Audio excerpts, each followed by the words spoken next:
now I'm not on. Uh-oh. Working.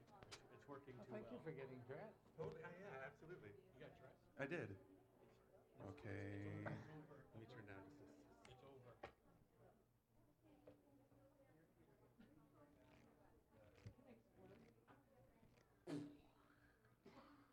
There. Let me see, is it electrocuting anybody? No? Good. Ladies and gentlemen, welcome to Soul Food Books tonight. My name is, a holler and a clap if you're alive and awake. It's nice to have you guys here. I take it as a sign that you really want to be here tonight with outside being such beautiful weather.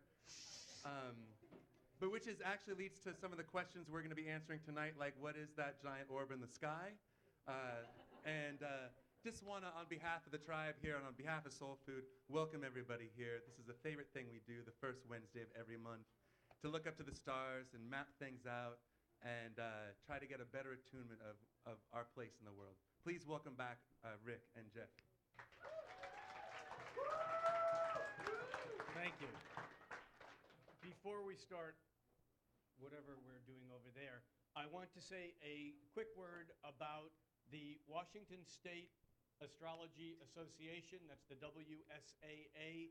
It's been meeting the second Thursday night of every month for close to 40 years. I'm a past president of this association back in the early 90s. Stephanie Gailing is current president of the association, and she's asked me to remind all of you or to invite all of you to the annual WSAA, that's the Washington State Astrology Association, picnic next Thursday night at Gasworks Park. Pavilion, Shelter 1. Pavilion Shelter 1. At 6 o'clock next Thursday. If you're on Facebook, you can search out Stephanie Gailing or WSAA. There's an event page for this, or a Astrology Association page or something of that sort. Next Thursday night, I'll be there. See you there. All right. Thank you, Rick. Welcome to Soul Food. It's yes, a potluck. That's right. Bring your own Bring your own pot. Basically. Isn't that what that means? No, Stephanie, what should people bring? Stephanie, thank you, Abby.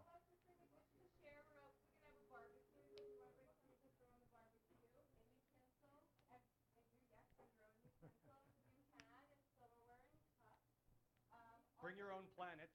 Diane from Yoga Astrology will be there doing a yoga and astrology practice about frisbee and space painting and other fun picnic activities.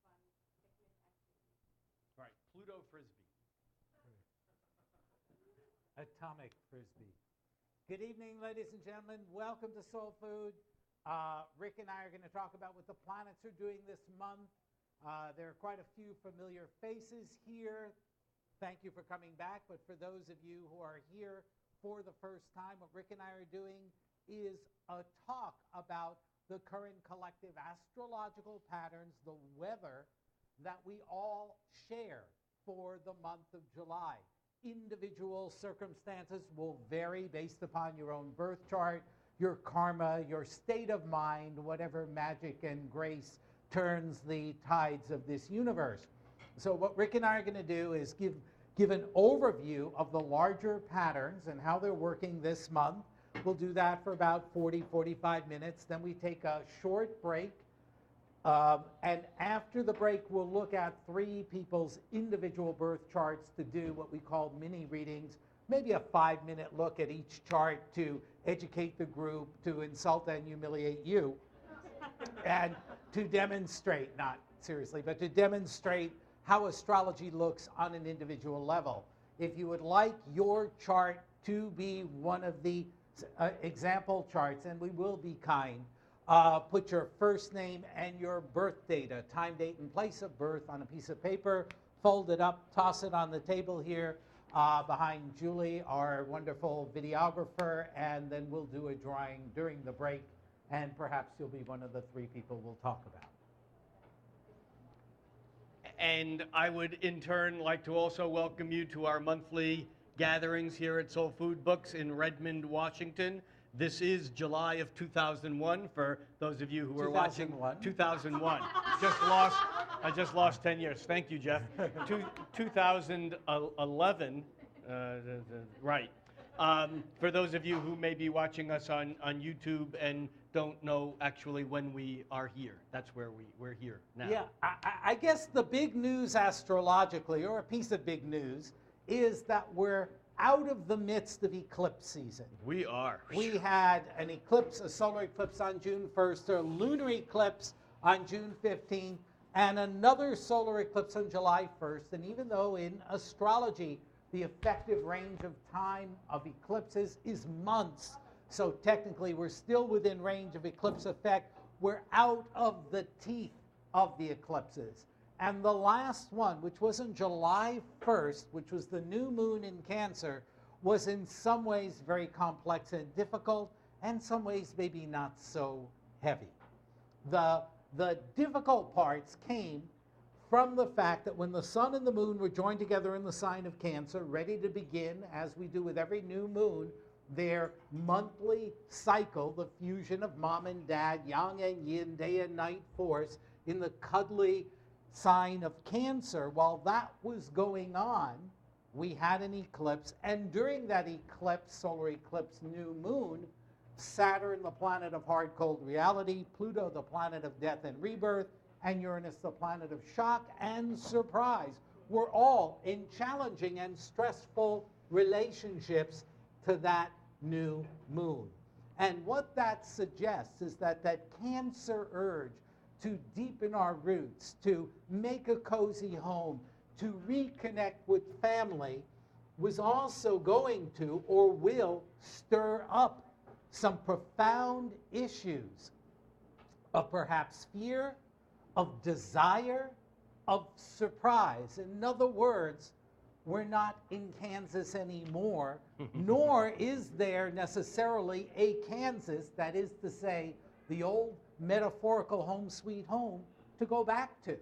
And I think in many ways that this works very well with the larger astrological patterns, the major transformational cycles that began in the fall of 2008 and don't finish until 2015, which are much more about breaking on through to the other side than going back home again.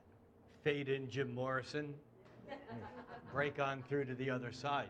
Yeah, this is actually a chart for the July 1st, right around the eclipse time, with the sun and the moon in Cancer, opposite Pluto, 90 degrees to Uranus on one side and Saturn on the other, approximately, creating this tension that Jeff was talking about.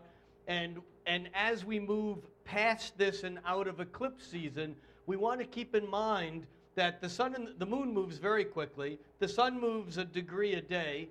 Saturn is moving away from the exact corners of the square with Uranus and Pluto, but Uranus and Pluto, that are about 1.5 degrees apart right now, will hold that position and come in and out of exact 90-degree phase for the next 4 years. And that's why Jeff alluded to this idea that the patterns that began back in 2008 are really locked in place and with us through 2015 or so. So this eclipse is very critical. It's a turning point almost, because it activated these 90-degree angles, 180-degree angles. But over the next days and weeks, and even a month and a half or so, as the moon quickly moves away and the sun moves away, we're going to want to watch Venus coming into that point in July, and then Mars coming into that point in August. And again, these repetitive patterns of social dynamics, change, economic pressures, political pressures, personal relationship pressures, these are the issues that are going to be key, that may have been established during this eclipse, or even going back a bit, that Jeff was talking about. Yeah, and I think that one of the many complex factors at play here is that Uranus, which is the planet of innovation and revolution, is in the pioneering first sign of the zodiac Aries. That's a 7-year cycle that it's in the beginning of, which is basically about provoking things that are fresh and new and different. We have Pluto, the mythological lord of the underworld, in Capricorn, having those in power trying to gobble up more and more and more power, sort of the people who are at the top of organizations and institutions may be building their towers higher in the sky. Out of fear, perhaps. Out of fear, but it's not the most successful way to go. If you don't want to fall, don't climb too high. The little ants, that's us, are undermining, that's Pluto in Capricorn, the social order and the social structure.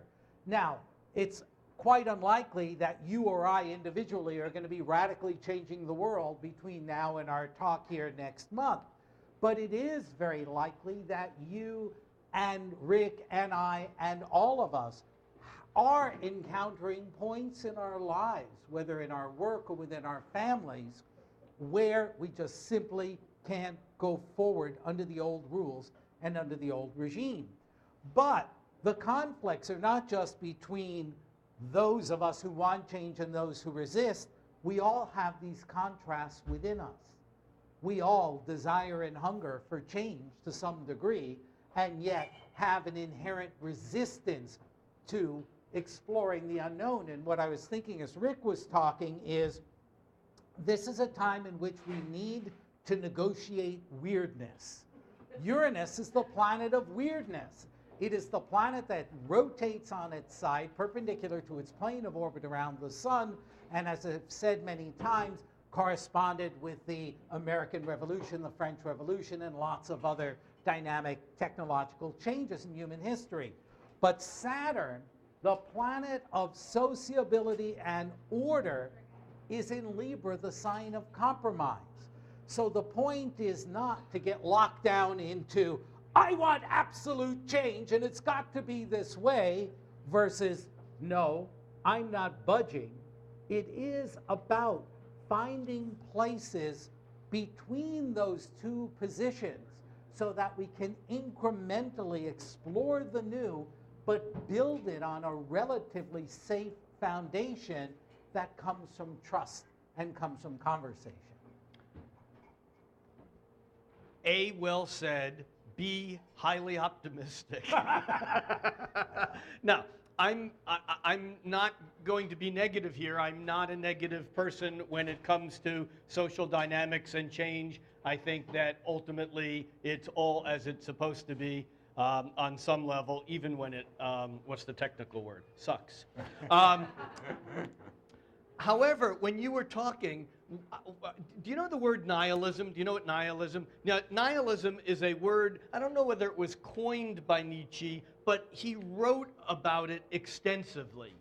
And we often have a bit of negativity around the concept of nihilism because we think that it means everything's got to go. You know, there's that sense of turmoil and things falling apart. But what Nietzsche said was exactly what you said about nihilism, and he defined nihilism as that which attains the highest has to devaluate and become the lowest. And you, in some ways, as you were talking, I began replaying something that I read of Nietzsche a gazillion years ago, because the termites or the ants, I think termites might even be a better image, but the termite, it doesn't matter how, you see, Pluto is in Capricorn, and it will be until 2022. Much too long. We don't even want to look. All right. Capricorn is Saturn's sign. It's the sign of stability and structure and structure. And if you think of the tallest mountain here, Rainier, it is immovable. It's what's stable until it blows. But the point is that Capricorn has us climbing the mountain that's stable to get to the top. And when we run out of top, it has us building scaffolding so we can increase the structure and make more mountain. Now, what Jeff said about those people in control, they are fearful that these structures may be collapsing. But rather than going to the foundation where the termites are gnawing it away, they are, as you said, they're paranoid, and maybe rightfully so, which I think maybe the word is metanoid, but they are actually scrambling to create more structure based upon their fear of falling. But if Nietzsche is correct, everything that reaches the top eventually has to be recycled. This is what nihilism really is. And so what we have with Pluto and Capricorn by itself is setting up that concept of nihilism, because Pluto doesn't care how stable anything is. It's the glacier that even if it takes 1,000 years, it's going to take down the mountain quarter inch by quarter inch a year. You won't see it moving, but it's going to get to where it's going. Now, into this mix, we have lightning, sudden dramatic change. And this is where I think, where as you were talking, I began to think that what you were saying is ideal with the Saturn in Libra, the negotiation, and I think that this is certainly important and can help. But, and Uranus coming in and squaring that Pluto, no matter how well we negotiate, those things which are overstructured, those things which can't sway with the electrical Uranian zap movement, that those things that can't move with the shifting from the termites below, those are the things that the lightning is going to strike and kapow. And I'm not saying there's going to be any one kapow. However, it is interesting to note on the day, March 11th, that Uranus first moved into Aries. That was the date of the largest recorded earthquake in modern history and the Fukushima meltdown and the tidal wave. So we're off to a rough start, let's put it that way. Certainly one of the areas this is playing out is in the United States, this whole budget thing, where there are politicians, there are people who want to blow the system up, and they represent Uranus to a large degree. There are other people who want to accommodate and compromise and make things work without dramatic change. That's Saturn. But the fact is that even the people who want the most radical change from the right, that they are funded largely by Pluto and Capricorn. The Koch brothers and other large corporate corporate-related individuals and institutions, they represent Pluto and Capricorn. They represent the power. And those who have the power don't want chaos. Even if they believe in no government, even if they want to get government interference supposedly out of their lives to improve things for the rest of us, those who truly hold the power are more invested in the system than anyone. So I think what we're seeing now is pretty much a big shadow dance. Everybody is jockeying and moving in the United States. The politicians are towards 2012. And I think we're going to, continue to see this kind of thing up until the election. Shadow dance is a good word for Pluto, right, because Pluto is the planet of that which happens in the unconscious or in the shadows. There's something that I think is a useful but dangerous way to explore the transformational energies that are with us right now. And that is the willingness to go to the brink. To go to the brink in a relationship, to go to the brink in a job, to go to the brink in some kind of association or friendship. There is something where if you have the courage, the intuition, or the confidence, that I think will reward those who are willing to go to the edge. Because we can interpret these planetary patterns in a totally negative way and say, this is a warning. This is a warning. The world is going to change, so you better not do anything because you're going to help precipitate some undesirable change. And yet, as a humanistic astrologer, I was basically taught that this is a prescription. This may be the problem, but it's also the healing or the way through. And there is something in cardinal or season-initiating signs, Aries, Cancer, Libra, and Capricorn. Actually, Aries where Uranus is, Cancer where the sun and moon eclipse was and all these planets, Libra where Saturn is, and Capricorn where Pluto is. Right, and cardinality, season-starting signs, is about taking the wheel in your hands and being willing to turn that wheel. So it's kind of interesting. My guess is that passivity is more dangerous than taking risks at this time. That the fundamental planetary patterns are suggesting that the forces, both physically and metaphysically, are moving in very meaningful ways. And that being part of the change is much more likely, I think, to contribute to being a healthy participant rather than resisting the inevitable. Now, what we're looking at up here is the chart for July 1st, the eclipse day, and you can see the square, what we call a grand square, 4 planets at, points of a square up there in the cosmos. This is what we've been talking about. This is what Jeff started when he opened on talking about the eclipse. This is the dynamic. This is what some astrologers might go, oh my God, squares and oppositions, they're bad, they're hard aspects, they're afflicted aspects, to use an ancient or classical astrology term. And yet, as Jeff said, in humanistic astrology, these hard aspects actually are the initiators of dynamic creativity and change. Now, we have, though, a major blessing this month that, well, a blessing from one point of view. From another point of view, it's like, well, maybe we can hold the status quo if we just are bullheaded and kind of hold in. And so this is where what you said, I think, is very true. It's more important for us to take the risk than it is to maintain the status quo. But what I'm talking about here is I'm going to shift. None of the planets are going to change. But as I shift this, now instead of showing the 90-degree angles, we're showing the harmonious, the trines, the 120-degree angles. And the planet that stays the same here is Pluto at the top of the chart. Pluto is on one point of this grand square. And when we go and look at the trines, we see that Pluto is in the closest trine, and this trine is from Jupiter, which has recently moved into Taurus and will be in Taurus for a year.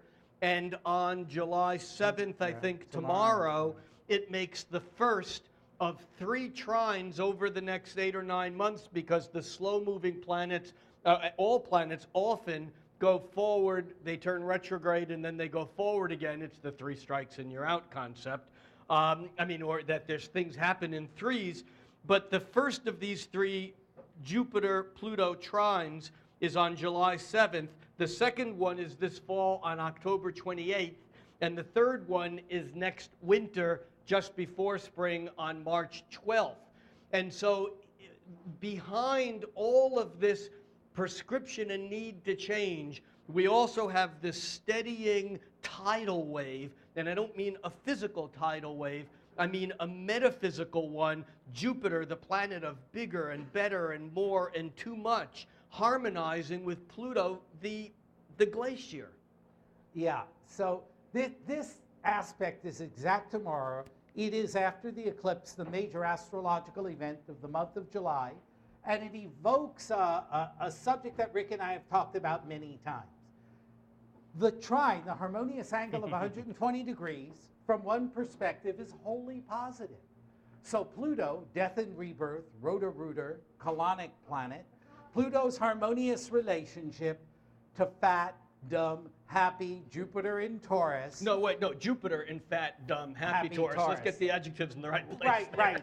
But it's like, taking a brilliant, it's like taking a brilliant scientist and putting him in with a bimbo he falls in love with, and then he becomes Jupiter in Taurus. But the positive principle and the fundamental astrological one is that whatever transformation Pluto represents will operate within the bounds of practicality and reason, as represented by generous Jupiter in earthy, stable Taurus. But it can also be interpreted differently by saying that, hold it, these are 2 very powerful driving forces that happen to be lining up together. Is that necessarily a helpful thing? In other words, trines represent a lack of friction. If there's a lack of friction, perhaps that means that the avalanche is just going to come faster. Agreed. So there is that potential here, but I think more importantly, or otherwise, a way to look at it is this. Jupiter trine Pluto means there's a gain for every loss. That if you are willing to flush out something in your life that doesn't work and that doesn't fit, if you do that hard Pluto and Capricorn thing that says, I can't put up with this crap anymore, or I'm just fed up with it, Jupiter's trine suggests that it may not be as difficult as you think, and that you may be able to do it successfully. But it's tricky. For example, if weight or diet is your issue, Jupiter trine Pluto may mean, this is great. I'm still eating cookies and I'm losing weight. But what that can mean is that it's like it can keep us in a comfy place that sort of accommodates who we were and doesn't necessarily permit us to fully take the steps that we need for real change. So Yeah, it's a little of both. And I think that this is something that, as Jeff said, he and I talk about often. It's, can bad planets do good things? Right. Do good planets always do good things, or can they do bad shit? And I think that you're right, Jeff. This Jupiter trine Pluto, which is exact on July 7th, but it's so slow moving. It's with us. It's been with us for a week or so, and will be with us for the next weeks. I think it can take the pressure off, maybe even more than I'm still eating cookies and I'm losing weight. It's, I'm eating cookies and I'm gaining weight, but you know what? But I who can lose cares? weight next year. Right. And so there is that sense of the maintaining the status quo that trines actually can do. But it's not the only trine, it's only the weightiest, the heaviest trine, because over these last few days and next few days, we also had Venus move into Cancer and trine Neptune. I'm just going to give you the laundry list. We can talk about it in a minute. But Venus trine Neptune.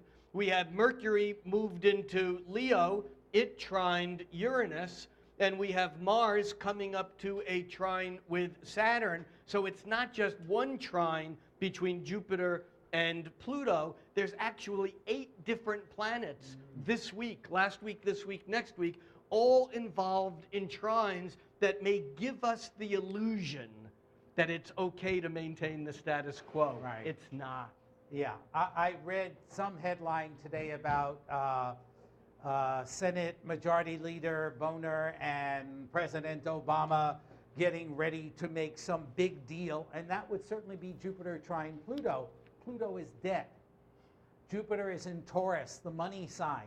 This harmonious angle between the two may mean that a deal will be made that essentially doesn't resolve anything. Yeah.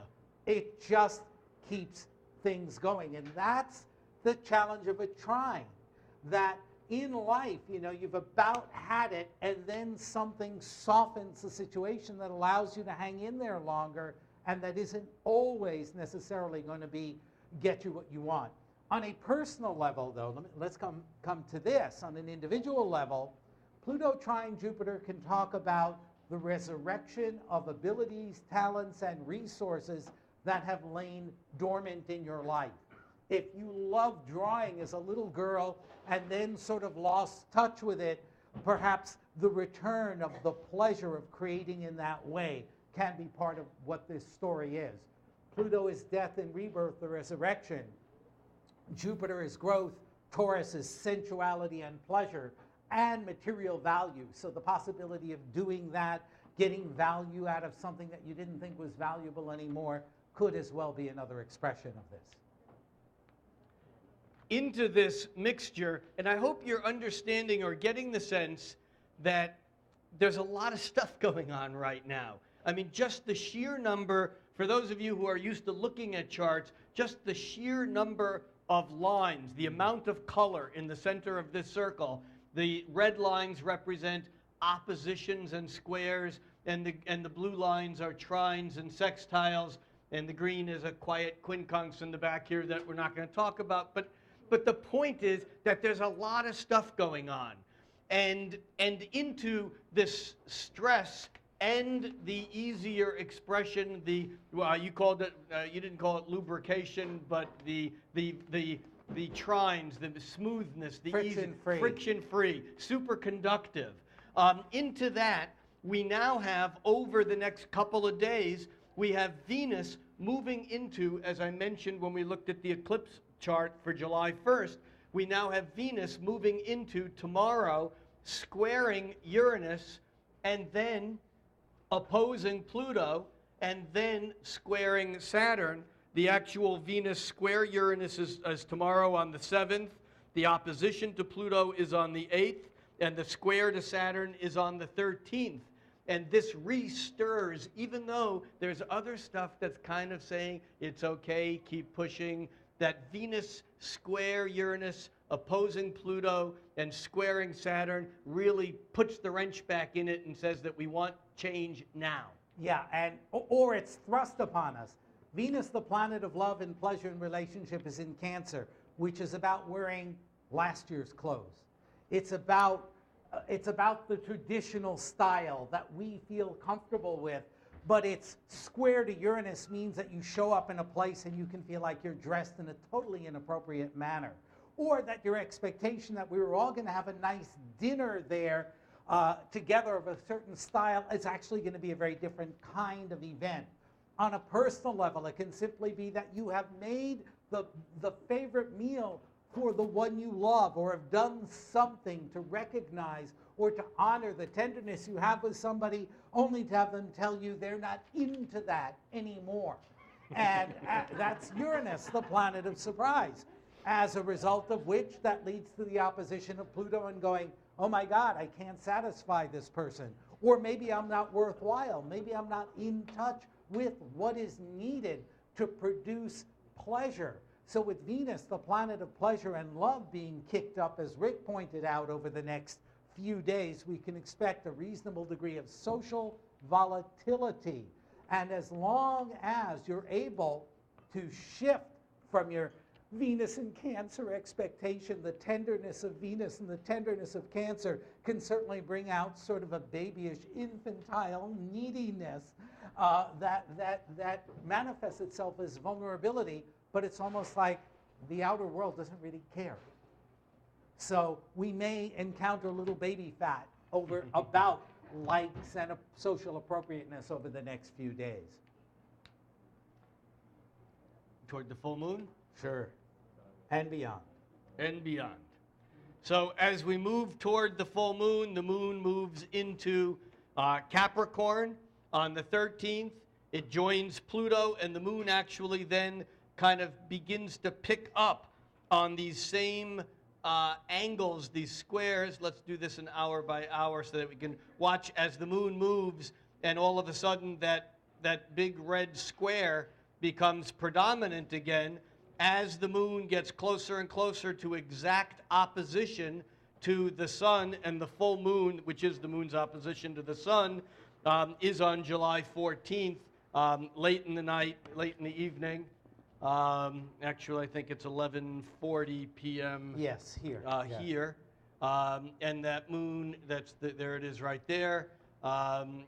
It's the full moon in Capricorn, and we now have the stress between the sign where Pluto is, Capricorn. It's like a reminder of all of that stuff that we've been experiencing. Right. Rick is particularly good at showing us where the patterns repeat again and again. So he started with the new moon on the 1st and the big collective pattern triggered by the new moon. Then Venus, now and over the next few days, runs through that area.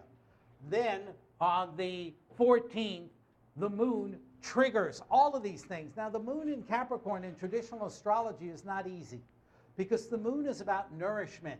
And having the moon in Capricorn usually means that you weren't raised by a mom who anticipated all of your needs and responded to you before you even mentioned them. It doesn't mean you had a horrible mother, but it is sort of a soul's choice to say, I'll take care of myself. Thank you. So on this full moon, usually a full moon's emotional. It's dramatic.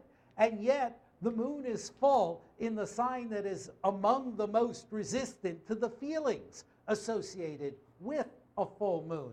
And I'm thinking as Rick was showing us how the moon runs the gamut of these squares and how we can be emotionally buffeted, how we can be sort of bounced around by an unpredictable life and a feeling state, that what answer some of us may come to at the full moon is, I'm never going to feel again. It just hurts too much. I'm going to build a fortress around my feelings. That's the lesson that I have learned about this. And yet, obviously, I think that that is not the royal road to psychological development. I think rather it is that I'm responsible for my feelings and I'm going to work with whatever I get. I'm not going to be a baby. I'm not going to be a cancer baby who's looking back to mommy to take care of me. I'm going to be a Capricorn adult who's going to take responsibility for the emotions.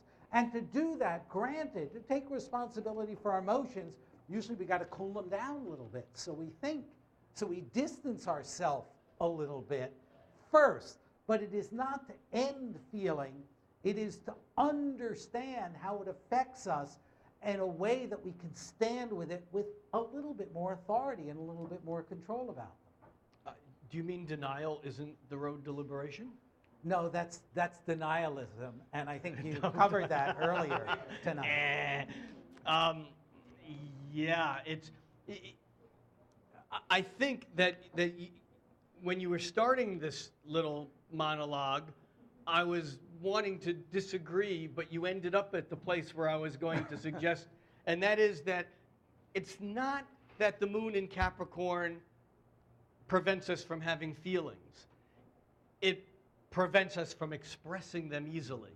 And therefore, we have a Robert Frost moment where we have the two roads. Bifurcation. No, bifurcation. I actually had the word formed in my head, and I said, no, I'm going to skip that word. And That's what therefore, marriage does. Yeah.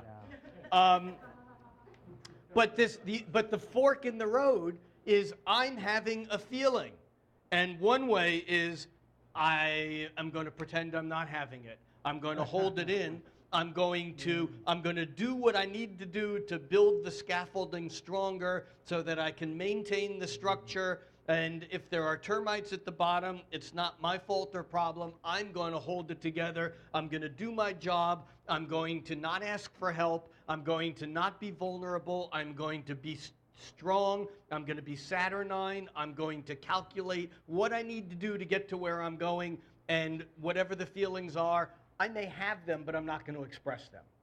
And it might even be easier if I just repress them or suppress them. Right. On the other hand, where you got to is that the real lesson of the Capricorn moon, especially opposite the nurturing and nurtured Cancerian, is not denial. It's not suppression, conscious suppression. It's not unconscious repression. It's being aware of one's feelings and yet also being aware of the most intelligent way to move with them without stuffing them into denial. And it's a tricky dance. Yeah, it is. And look, the good thing I think about the Capricorn moon is the ability to define what our feelings are with greater clarity. Expressing them is difficult. Yeah. Well, I was going to say it's like back to Robert Frost's roads. It's like driving on an interstate, and you get to a split in the road, and the sign says Quantum Junction, take both roads. Yeah, you got to be the particle and the wave. You know, because if we just go into this free expression, that isn't necessarily going to be any more useful ultimately. Right. Being the Cancerian, no boundaries, baby, so to speak, is not going to be any more functional than taking those feelings and burying them completely. Absolutely, but I think a healthy expression of that Capricorn moon is setting up realistic boundaries so that you can trust yourself, and then when the sun goes into Leo a week later, then you can play. It's not the infant, which is Cancer, it's the child. So it's almost as if the Capricorn adult imposes itself on the unconscious Cancer baby infant so that when we go into Leo, we can be expressive, creative children in a safe playground. In a playground that the moon in Capricorn has built enough awareness, enough respect so that we know how to be with one another without damaging or being damaged. And then when we trust, if we have the boxing gloves on rather than bare knuckle, and we have a ring, then maybe we can dance around and play Leo and have fun with it because there is an appropriate degree of restraint. When the sun goes into Leo on July 22nd, it within a day forms a quincunx, that's a 5/12. It's an aspect of adjustment. It's often annoying and anxiety producing, but the quincunx that the sun in Leo forms is with nebulous Neptune, and so we may actually be encouraged to dance even more, to go further out on the limb, because we don't really have a good sense of our boundaries until a couple of days later, when that sun then makes a harmonious trine with Uranus, and then we really get to be aware of our dance. Right, that's well put. And with Leo, as I often say, the healthy aspect of Leo, and this applies to all of us, we're all Leo somewhere, and at least for a month a year and a couple of days every month, that the healthy side of Leo is the generous child. Is, you know, when that sun quincunx is Neptune, if you're like dealing with somebody who's really pompous, oh, we're going to do this great thing, then you know it's bullshit promises, and that represents the Neptune fantasy weakened side of the ego. But in a positive sense of sun to Neptune, it's like, I'm strong and I'm powerful and I'm creative, yet I'm still sensitive to what's going on out there. So I'm going to temper my force so that it can be expressed in a way that's inclusive, rather than taking the starring role in a solo performance, which Leo sometimes can do.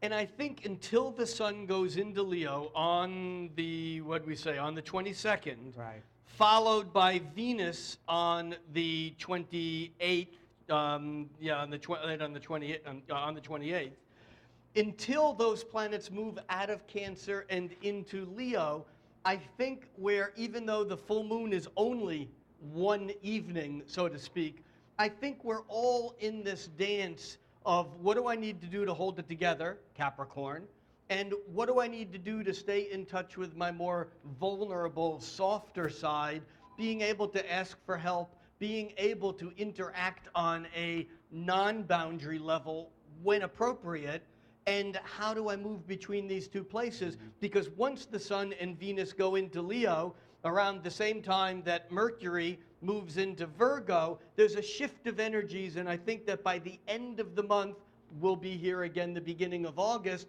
but by then, it's a very different neighborhood that we'll be hanging out in than the soft Cancerian energy up against this kind of ruthless Plutonic energy that is part of what we're doing now.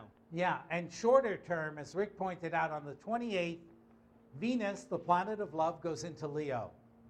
I'm a goddess. Even guys are goddesses with Venus in Leo. But Mercury is in Virgo. Oh my God, I'm a goddess with a pimple. It's the contrast between the dramatic expression of Venus and Leo of the heart, of vanity, of love, of playfulness, and of joy, but with the analytical mind of some kind of techie geek who has to keep sort of breaking the romantic mood with an analysis. Did you like that move I did? I saw you sigh when I walked into the room. And did you know when you sigh, you actually expel 2.2 more liters of air from your lungs than when you just breathe normally? I think what you're saying is true, but I think it may take a day or two to get to that part of the Mercury in Virgo, because when Mercury moves into Virgo, it opposes Neptune, right. And instead, where one part of us is being that focused analytical geek, and the other part of us is reading Rumi. Right, or Mercury in analytical Virgo opposite Neptune, Rick is right about that, is a good time to lie about expertise you don't have. To just totally make up very detailed numbers and facts that are totally made up, and that way you get the fantasy side of the spectrum and the analytical one. But Rick is right. It's going to take a couple of days till Mercury in Virgo is clear. Then it's got Jupiter in Taurus to back it up. That the earthy righteousness of material view of the world. You know, the earth sign view of reality is if it's touchable, palpable, it's real, and if it's not, then it's not real. And that, too, is just another illusion. we finish with another new moon on July 30th. On July 30th, we have the new moon in Leo. New monthly cycle, a seed planted for self-expression, creativity, drama, heart, runaway egomania. Probably not.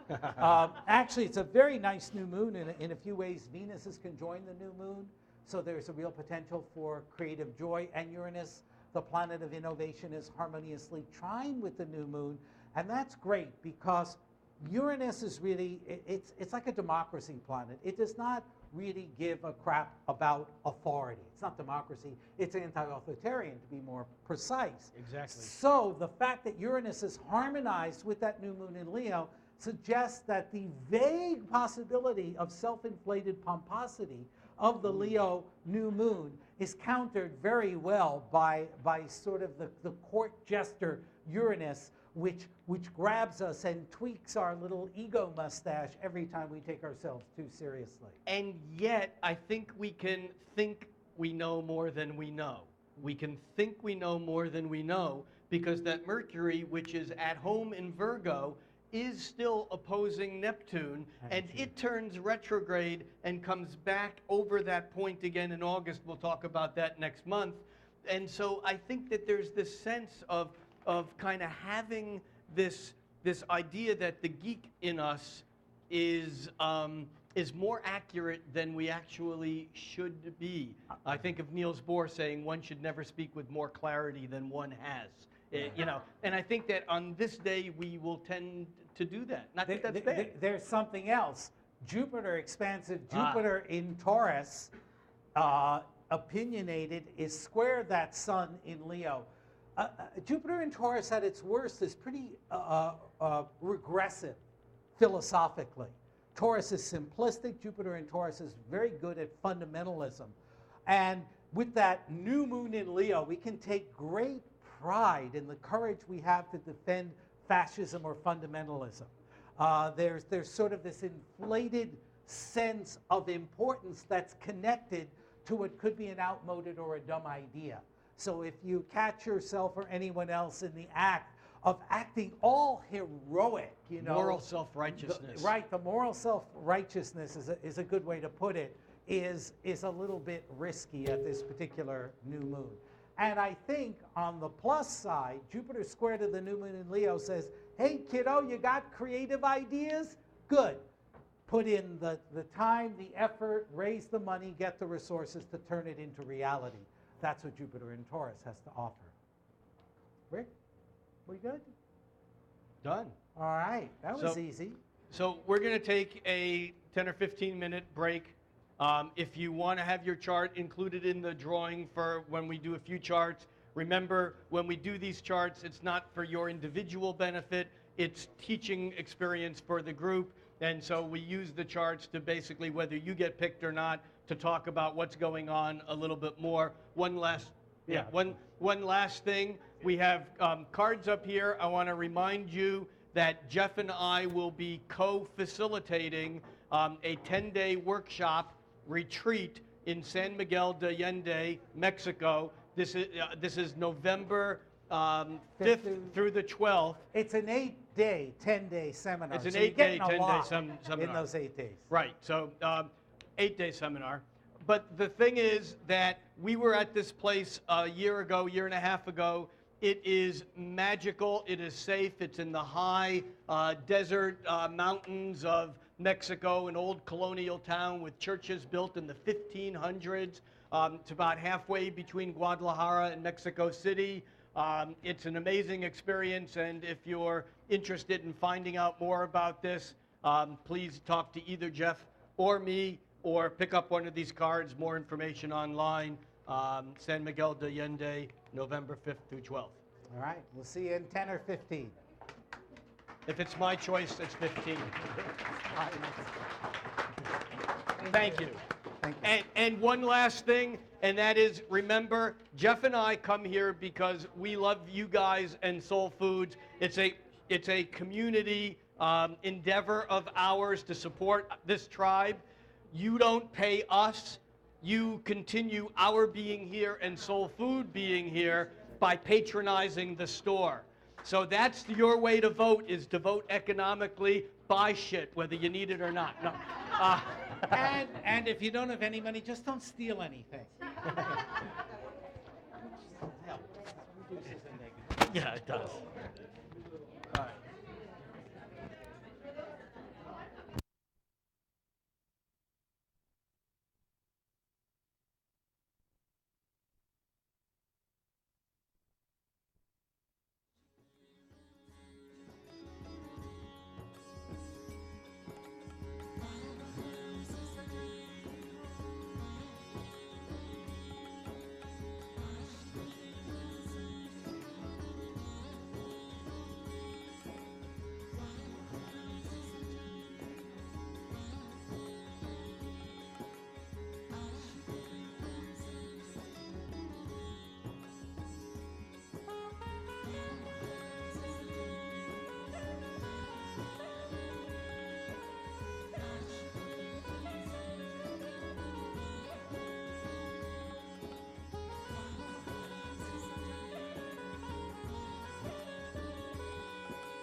I don't. Oh, there we go. Are we here? Hello.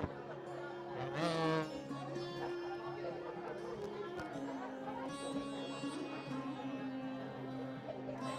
Having it For our third chart. I'm not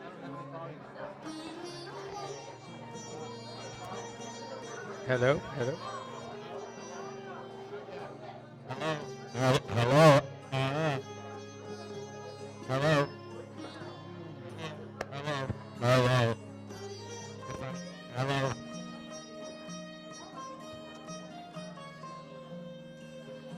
All right, welcome back. We're going to take a look at 3 charts. Our purpose of doing this really is to demonstrate what individual astrology looks like. And in fact, for those of you who may have some interest in astrology but really are not going to study the subject, just simply noticing the different patterns that charts form is kind of an interesting way to absorb information without straining your brain. So as Rick said, the purpose of this is just to demonstrate what individual astrology is about. This is not an in-depth, personal, psychologically profound reading, but a chance for all of us to explore a little bit. I'm Michael's, just bear with Oh, okay. Louder. Thank you, Shannon.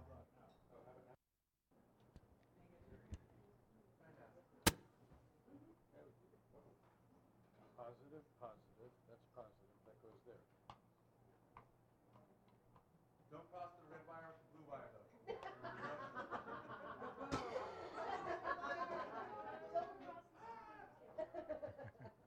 That kind of stuff moving. I know, right? This has the new battery in it, but there's no light on it. Maybe something Check, check, check. I don't think this works, Rick. Thank you. Okay. All right. Here. Thank you. Are you functioning, Rick? Or do you want my mic? Yeah. Let's welcome the boys back officially. The microphone is functioning. Whether I am remains to be seen. Yes. All right, so Rick, who do we have for our first chart tonight? First victim is Anne. Anne. Anne, born in Where? Mountain View. Anne. Hey, Anne, how do you do? All right, so here's Anne's chart, and I take back everything I said about a Capricorn moon, because she's a little too close. She's also done with Pluto, but not with Uranus. All right, let's jump ahead. What Rick means, done with Pluto, is that when Anne was born, the moon, indicating emotion, feeling, nurturance, instinct, habit, pattern, and routine, was at 2 degrees of Capricorn. Pluto, in its long 248-year cycle around the sun or around her chart, has passed over her moon over the last year to 2 years ago, which means a profound transformation. Often that's going to manifest, it's going to show up in real life. Change of something in the daily life, the routine, the home, the family, but at the very least, it's likely to evoke some profound psychological change. Pluto, the lord of the underworld, takes us to the depths of whatever it touches, shakes us up, and then gives us a chance to sort of be renewed in that area of life. To change anything big? Everything. The mother part of me, which would explain it all, right? Okay, the moon is mother, and Capricorn moons are dutiful mothers. Well, what's interesting is Anne is a Leo with Venus in Leo, so there's a part of her, of you, that presents yourself in an outward way. However, with the Capricorn moon, that's the dutiful mother, that's the person who is always doing what they should do. I think of Ram Dass once saying, "I've been should upon long enough." And I think that maybe that's part of what the last few years have been for you, is I'm not going to be should upon anymore. Because what's happened natally at birth, Anne's moon is 90 degrees or square to Mars in Libra. And about a year and a half ago, when Saturn moved into Libra and squared her moon, this was the initiation of this particular period of frustration and wanting to go ahead but not able to, and at the same time, Pluto coming across the moon, and as Jeff said, the profound, transformation and upheaval, emotional, psychological role of motherhood, etc. And yet, there's a last step to happen, and that is that Uranus moved into Aries, and as it did, it's already opposite Mars and 90 degrees square to the moon. And so now since March, April of this year, you're in a new land. And things are changing, but they're not as heavy. They may be crazy making on some level, but there's this excitement and anticipation, and maybe too much. But Uranus has yet to retrograde back over those points and go direct. So I think that you're still in this period of profound change, but it's almost like you've done the hard work. Yeah, I think in some ways, Anne, this is a hard chart to read because of the contrast. Now, we all have contrast, but what helps an astrologer usually interpret a chart is when they're clearly defined. You can say, oh, you've got a bit of this and a bit of this, and you can sort of understand how those go together. For Anne, it's complex because she's got the sun in Leo. The sun is who we are at our essence, and that's bold, creative, expressive. Yet she has the moon of feeling in Capricorn, which suppresses feeling some. The ascendant, which is what you see, the surface is Taurus, which also wants to dampen things down. And yet, Anne has Neptune, the planet of illusions, dreams, and sacrifice, at a right angle to her sun. So this is the kind of person who, there's different kinds of sacrificial types, right? There's the weak, I'm sacrificed because I'm weak and I'm going to go. And then there's the strong sacrificial type. And I think Anne's got more of that. She's a Leo with a Capricorn moon and Taurus rising. Strong, strong, strong. But Neptune, the planet of dissolution, at the partnership point, at right angle to her sun or identity, can dissolve her ego or allow her to get lost in the service of others. I don't know, does that apply? Yeah. I think you're a good strategist. I think that you. Oh, I think that if I had a company, I'd want you to be running it for me for some. I mean, because the. Can you tell me what Jupiter does when it crosses your ascendant there? Because isn't it going to come right across my ascendant shortly? Well, it can do lots of things. Am I going to gain weight? Yeah, that's one. Well, and if you gain weight, it's only because you're more optimistic and self-confident and say yes instead of maybe not. It can also mean you gain wisdom. And this Taurus... Which weighs a lot. Right, exactly. But Taurus rising, the rising is, I think, a condition we get early on in life to adapt to the environment. The rising is the first house cusp, and houses are environmental. And the Taurus rising basically want to pacify the environment. I will survive, because it was crazy. You have Mars square the moon. Your mother was under duress, that's for sure. The moon is mom. It's in Capricorn, which has pressure. But Mars, the aggression planet at a right angle to the moon, is like born into an emergency situation. And there's like this kind of, so what do you do? Well, I'll be Taurus rising. I'm just not going to create any noise to make mom's alarm bells go off. It's usually Mom, not always. So Jupiter passing over that Taurus rising not only can grow confidence, self-confidence, but give you a deeper understanding about how to use the pacifying nature of your personality without becoming lost in it. What else we got here? Weird mind. You have Mercury, the planet of intellect, here in Leo, joined with Uranus, the planet of weird, strange, unconventional, out of the box. That adds a quirkiness or an originality to thinking. You know, but again, I see lots of pacifying here. Taurus rising, Mars in Libra. And maybe that's where the strategy was coming from? Well, it's that and the Capricorn moon, and you know, and that Capricorn moon, which is original, even though it's an earthy Capricorn, it's trine to Uranus.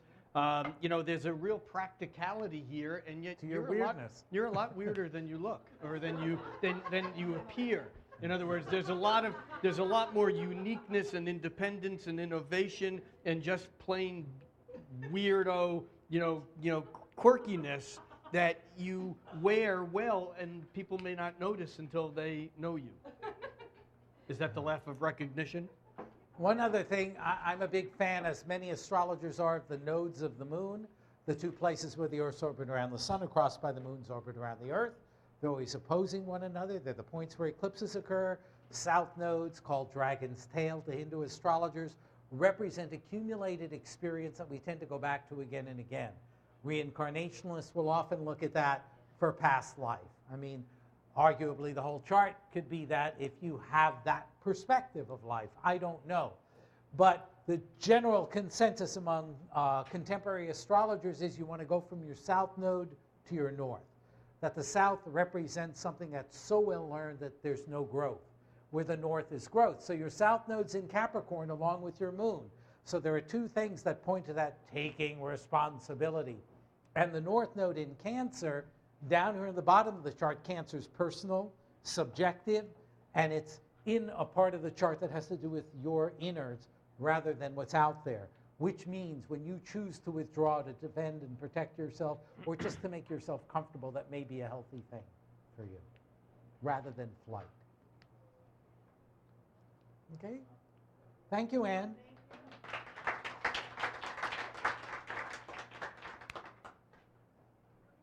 Jenny. That's the first time we ever had applause in 3 years of doing this for a chart. It's not, Abby? Oh, I just never heard it before. Absolutely. All right. Maybe. Okay. Maybe my hearing. Where was Jenny? Jenny. Oh, hi, Jenny.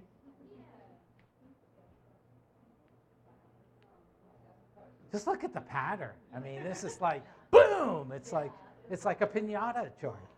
A piñata chart. This is the second chart in a row, which I know isn't like a movement or anything, but it's an indication of Uranus trining one of the lights being the sun and the moon. Right. In Anne's chart, we had Uranus trine the moon. In Jenny's chart, we have Uranus trine the sun, and both of these are about being original. They're about originality. They're about not necessarily fitting in to fit in, although there's a lot about your chart that does have being part of groups and collectives. The emphasis on the 11th house here, I think, is part of that. But, you know, an Aries moon, which is opposite Mars, we also have the same feistiness that we had in the previous chart, but I think you wear it very differently. Yeah, I mean, the moon is habit, emotion, feeling, and your moon in Aries. Here's the thing. Jenny's a Pisces. She's got a strong Neptune. We'll get to that. So that's softer stuff. But she has the moon of emotion and feeling in Aries. Pisces' goal is to be one with the universe.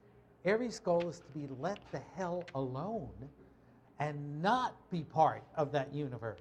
So there's a very interesting dance here about independence, about autonomy versus belonging. And because of the nodes, I think for you, Jenny, because the North Node is joined your moon in Aries. Closely. Very, Very closely, closely. yeah. I'm sort of, there was an eclipse, well, not the month after you were born. Yeah, in Aries. But I think for you, I think a few days after she was born, there was an eclipse. Oh, no. no, The it's moon going to would take have the been sun away. a month No, to no, get there. Yeah. But the Sorry. point is that I think Aries is good for you, which means shoot first, ask questions later.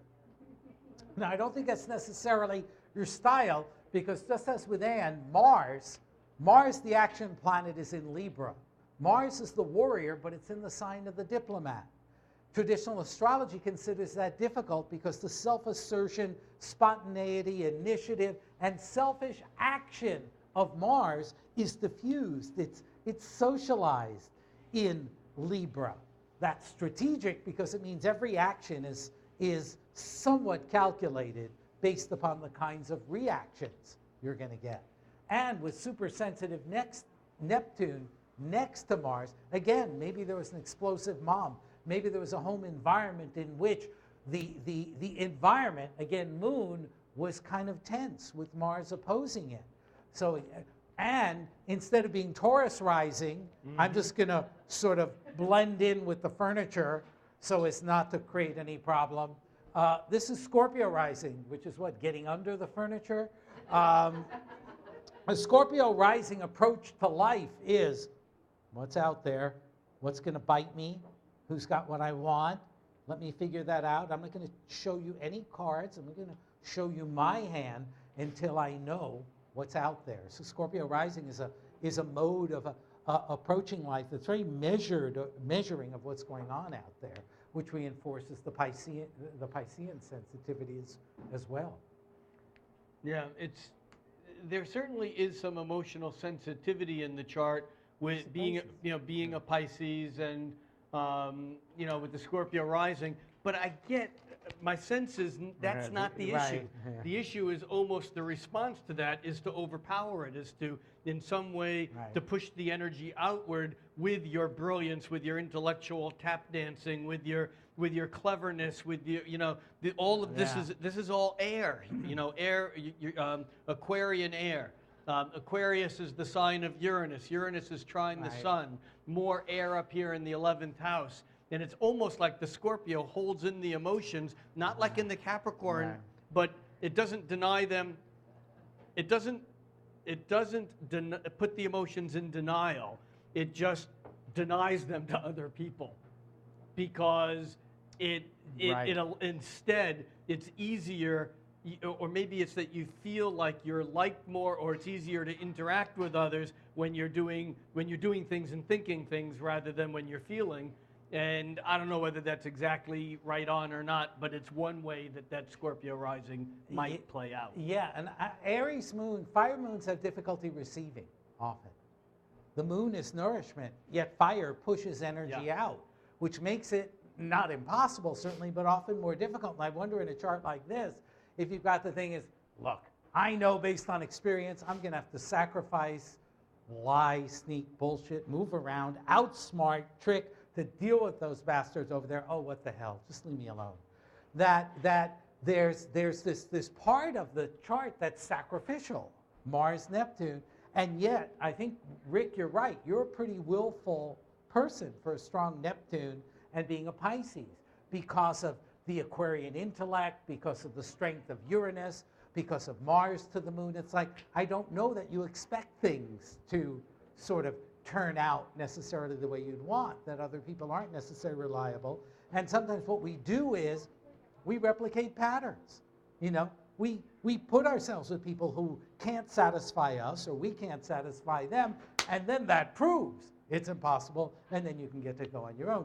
We're starting with the idea of, I don't have to accommodate. Let's see if they'll accommodate. I'm just going to be my own weird, freaky self and see what happens. That's another way to play it. And perhaps you've done that at times. I think that the last year or so, we have Saturn, which which is still hanging right out here. I think you're through the thick of it. I think Saturn moved over that Mars and opposed the moon maybe last October, November, somewhere in there. And it may feel like some of those issues are still hanging around, and they are, but they're really in the past. They're done. However, into this mix now, we have Uranus at about 4 or 5 degrees of Aries, and although it retrogrades and doesn't really go over your moon until 2012, 2013, it's got its eyes on you, baby. It's heading for that moon, as is Pluto heading toward the square as it moves towards 5, 6, 7, 8, 9 degrees of Capricorn. So you're not out of the woods yet, but I think that in some way, the separation from the past, the frustration, again, Mars, Saturn, hot, cold, that's built, in some ways you've done some of the stuff to get yourself ready for the freedom and the expression of your own self that you've been perhaps banking on for a long time. You're now at the edge of, you've like dipped your toes into quantum pond. I think there's something about a cause here, too. You have a Jupiter-Pluto opposition. Yeah. Jupiter's beliefs in truth in Aquarius, which is very smart, but opposite to powerful Pluto, can sometimes... And try Neptune, too. Definitely right, the can vision. generate this sense of, well, I'm going to change the world, or I can see things in ways that others can't. And that's a good way to use your influence, I think. Okay. Thank you, Jenny. Yay! Hey, Jenny! Oh, wait, I thought they were applauding us. They were applauding Jenny. Yeah, of course. Man. They're going, thank God they're done. That's it. One more. Uno más. Tanya. Where's Tanya. Tanya. Tanya, where? Tanya. Tanya.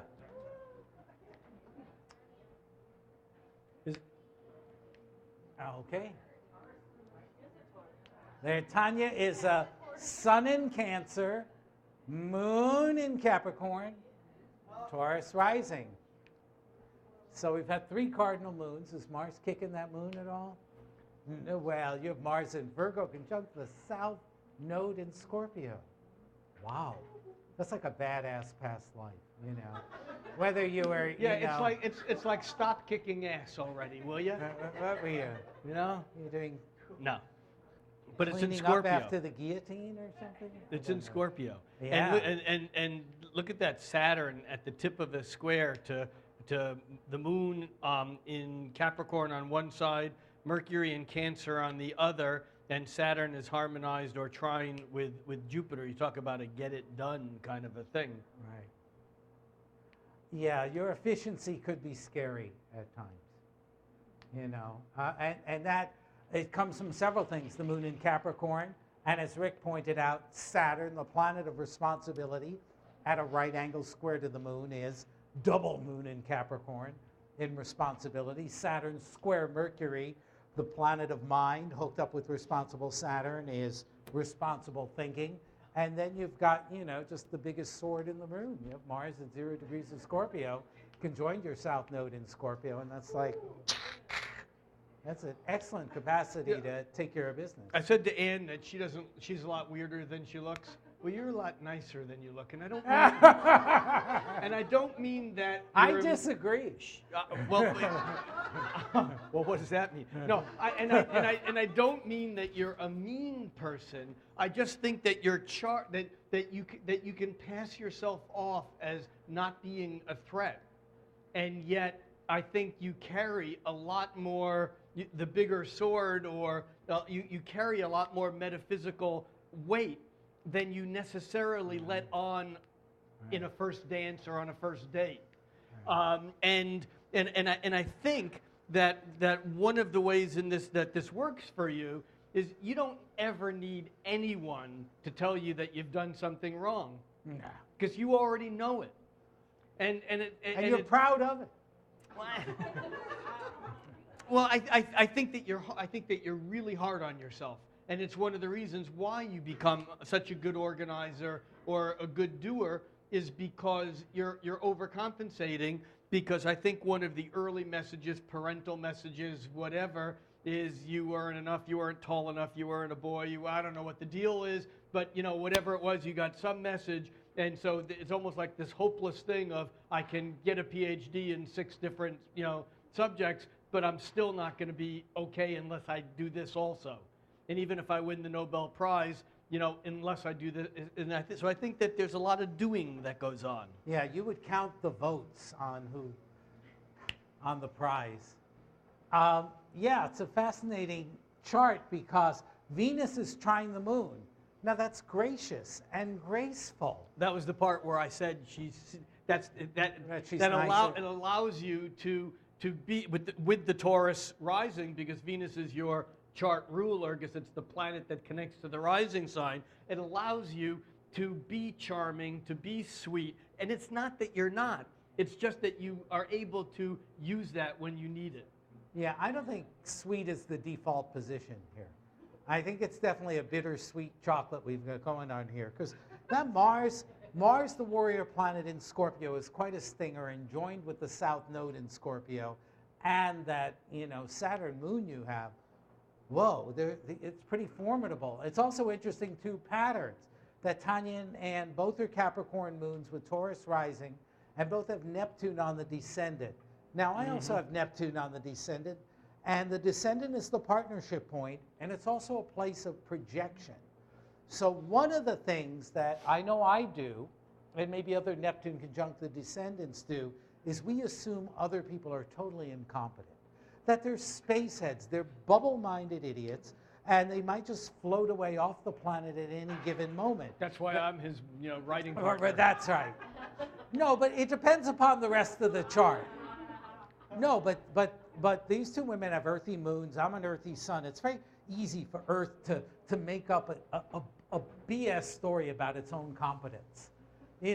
Earthy energy can have an assuredness in the rightness of its ways, but be extremely limited in that, and not especially or ultimately more competent than any other combination.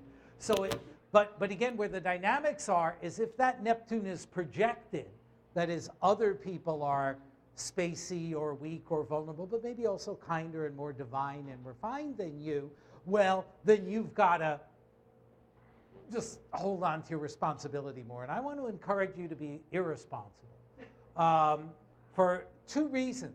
Talked about earlier the notion of the nodes, as well as the moon and sun for developmental direction. If we go from the south node to the north node, you're going from Scorpio to Taurus. So you're going from emotional and financial maturity or ruination to just being dumb, fat, and happy, which is what Taurus is about. And on the moon to sun, you're going from Capricorn, hard-nosed, to Cancer, sweet and tender. So this is a chart in many ways that I agree with Rick. It's super competent. And yet, I think there's the more childlike and innocent things that are very healing and balancing for you. And like each of the other charts that we've talked about tonight, we have the Saturn, Uranus, and Pluto issue, because over the past 6-8 months, Saturn has come through the opposition point to your Saturn, the square to your Mercury, and the square to your Moon. However, unlike Jenny, thank you. Unlike Jenny and Anne, you're not quite done with it, because Saturn has retrograded and it has yet to direct, to move forward that third and final time in opposition to your Saturn and in square to your Mercury. So you're still dealing with a little bit of the rigidity of thinking, the back pressure from people not agreeing with your thoughts or ideas or opinions and having to negotiate that. And you're still about 1.5 years away from Uranus, well, about 1 year away from Uranus first coming into the square to the Moon and Pluto conjuncting it, which is a big one. I mean, that Pluto conjuncting your Moon, Pluto, he's like, he's driving around in the neighborhood already, and you see him. He's not yet stopped in front of your house. He hasn't bought the houses on either side of where you live, and you're not waking up with him in bed next to you yet. But his presence is kind of there. And Pluto is like Darth Vader. It's like this is like a dark, heavy, serious force that Jeff referred to earlier as death and regeneration, but it's the phoenix. The phoenix is that mythical bird who are magical healing properties that arise from the ashes of the runes of destruction. Operative words here are runes, ashes, destruction. Now, doesn't mean that Pluto is always terrible. It means that it needs to destruct in order to reconstruct.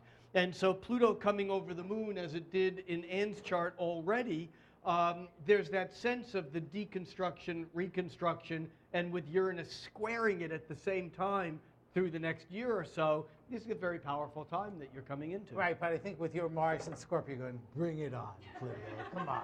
Oh, yeah. I can handle it. Oh, and it's not even a matter of handling it. Right. This is an opportunity to hit it, you know. But it can't all come from the inside out. There has to be a yielding to the glacial force that you can't change the tidal wave. The tidal wave's coming through in slow-mo. You can ride it, you can adjust it, you can work its power, but you can't take it for your own personal gain. As long as you're working with the energy, though, yeah, I agree with Jeff, you're gold. That's great. Good. So thank you, Anne. Thank you, Jenny. Thank you, Tanya. Thank you, Soul Foods, and thank you, Rick, and thank you all. Have a great month.